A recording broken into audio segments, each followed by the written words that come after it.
జగన్మోహన్ రెడ్డి ప్రభుత్వంపై దళితులకు పెరిగిన అసంతృప్తి జ్వాలలను చల్లార్చేందుకు ప్రయత్నాలు మొదలుపెట్టారు. జగన్మోహన్ రెడ్డి ప్రభుత్వం ఏర్పడిన తర్వాత దళితులపై జరిగినన్ని హత్యలు, అత్యాచారాలు గతంలో ఎప్పుడూ జరగలేదు. ప్రభుత్వ పెద్దలే దళితులపై ధమరకాండను ప్రోత్సహించిన సంఘటనలు రాష్ట్రంలో కోకొల్లలు. హోంమంత్రి తానేటి వనిత నియోజకవర్గంలో దొమ్మేరులో దళిత యువకుడు హోంమంత్రి చర్యలతో ఆత్మహత్య చేసుకున్నారు. పోలీసులచే మానసికంగా వేధింపులకు గురిచేసి చనిపోయిన యువకుని కుటుంబాన్ని పరామర్శించడానికి వచ్చిన హోంమంత్రి తానేటి వనితను గ్రామస్తులు అడ్డుకున్నారు. గోపాలపురం నియోజకవర్గం ద్వారకా తిరుమల మండలం జి కొత్తపల్లిలో వైసీపీ గ్రామ అధ్యక్షులు గంజి ప్రసాద్ హత్యకు గోపాలపురం ఎమ్మెల్యే తలారి వెంకట్రావు కారకులంటూ అతనిపై గ్రామస్తులు దాడి చేశారు. ఎమ్మెల్సీ అనంతబాబు అయితే తన వద్ద పనిచేస్తున్న దళిత డ్రైవర్ సుబ్రహ్మణ్యంను హత్య చేసి కారులో వాళ్ళ ఇంటికి డోర్ డెలివరీ ఇచ్చారు. తూర్పుగోదావరి జిల్లాలో అక్రమ ఇసుక దందాను అడ్డుకున్నందుకు వరప్రసాద్ అనే దళిత యువకుడిని పోలీస్ స్టేషన్లో నిర్బంధించి గుండు కొట్టించి అవమానపరిచారు. రాజమండ్రిలో దళిత యువతిని కిడ్నాప్ చేసి 3 రోజులు అత్యాచారం చేసి ఆ యువతిని రాజమండ్రి పోలీస్ స్టేషన్ ముందు దింపి వెళ్లిపోయారు. కరోనా సమయంలో ప్రజల ప్రాణాలను కాపాడే క్రమంలో మాస్క్ కడిన పాపానికి దళిత డాక్టర్ సుధాకర్ను నిర్దాక్షిణ్యంగా సస్పెండ్ చేశారు.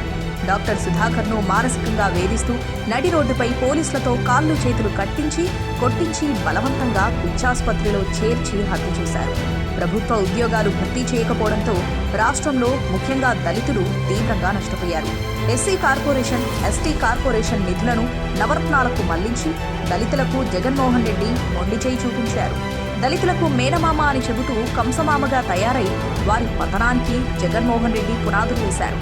దళితులకు అంబేద్కర్ విదేశీ విద్యకు 3 సంవత్సరాలు మంగళం పాడి 4వ సంవత్సరంలో 1,00,000 నిబంధనలతో వైఎస్ఆర్ విదేశీ విద్య పేరుతో ప్రారంభించారు. ఈ పథకం వల్ల పట్టుమని 10 మంది దళితులకు కూడా విదేశీ విద్య అందలేదన్నది నగ్న సత్యం. జగన్మోహన్ రెడ్డి చేస్తున్న దళిత వ్యతిరేక చర్యలతో రాష్ట్రంలో దళితులు విసిగి వేసారిపోయారు. రాబోయే ఎన్నికలలో ప్రస్తుతమున్న దళిత ఎమ్మెల్యేలు, మంత్రులకు సీట్లివ్వకుండా వారిపై అవినీతి పరుల ముద్ర వేసి కొత్త వారికి ఇస్తున్నారు. దళితులలో అడ్డగోలుగా డబ్బు సంపాదించి ఖర్చు పెట్టే శక్తి ఉన్న వారికి మాత్రం పక్క నియోజకవర్గాలకు మారుస్తున్నారు. ఒకవైపు జగన్మోహన్ రెడ్డి ప్రభుత్వంపై దళితుల్లో పెరుగుతున్న అసంతృప్తి జ్వాలలు, మరోవైపు దళిత ఎమ్మెల్యేల తిరుగుబాటుతో జగన్మోహన్ రెడ్డి ఉక్కిరిబిక్కిరవుతున్నారు. ఈ పరిస్థితుల నుండి తప్పించుకోవడానికి విజయవాడ నగరంలో అంబేద్కర్ విగ్రహం ఏర్పాటు చేస్తూ గత వారం రోజులుగా రాష్ట్ర వ్యాప్తంగా దళితులను శాంతపరిచేలా కార్యక్రమాలు చేపడుతున్నారు.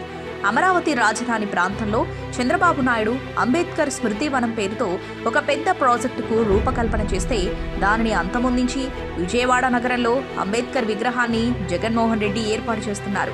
దళితుల వ్యక్తిగత స్వేచ్ఛను హరించి మానసికంగా హింసించి ఆర్థికంగా దెబ్బకొట్టి అంబేద్కర్ విగ్రహాలను పెట్టి పాపాలను కడుక్కోవాలనుకుంటున్నారు జగన్మోహన్ రెడ్డి. జగన్మోహన్ రెడ్డి మాయపు మాటలతో అధికారాన్ని కట్టబెట్టిన రాష్ట్ర ప్రజలలో దళితులు అగ్రభాగాన ఉన్నారు. జగన్మోహన్ రెడ్డి ఏ సభ పెట్టినా నా ఎస్సీలు, నా బీసీలు, నా మైనారిటీలు అంటూ సన్నాయి నొక్కులు నొక్కడం తప్ప వారి అభివృద్ధికి చేపట్టిన ఒక్క కార్యక్రమం కూడా లేదు. గ్రామాలలో, పట్టణాలలో గ్రామ వార్డు వాలంటీరు ఉద్యోగాలు ఇచ్చి ముఖ్యంగా దళితులను బానిసలుగా చేసుకుని వైసీపీ పార్టీకి ప్రచారకర్తలుగా మార్చుకున్నారు అన్న ఆగ్రహం దళితులలో పెల్లుబిక్కుతున్నాయి. ప్రభుత్వ ఉద్యోగాలు వస్తాయని ఆశించిన దళితులకు వాలంటీర్ ఉద్యోగాలతో వెట్టి చాకరీ చేయించుకుంటున్నారు జగన్మోహన్ రెడ్డి. జగన్మోహన్ రెడ్డి పాలన వైఫల్యాలు, దళిత వ్యతిరేక చర్యలకు విసిగి వేసారిన దళితులు రాబోయే ఎన్నికలలో ఓటు హక్కు ద్వారా జగన్మోహన్ రెడ్డిని ఇంటికి సాగనంపడం తథ్యం.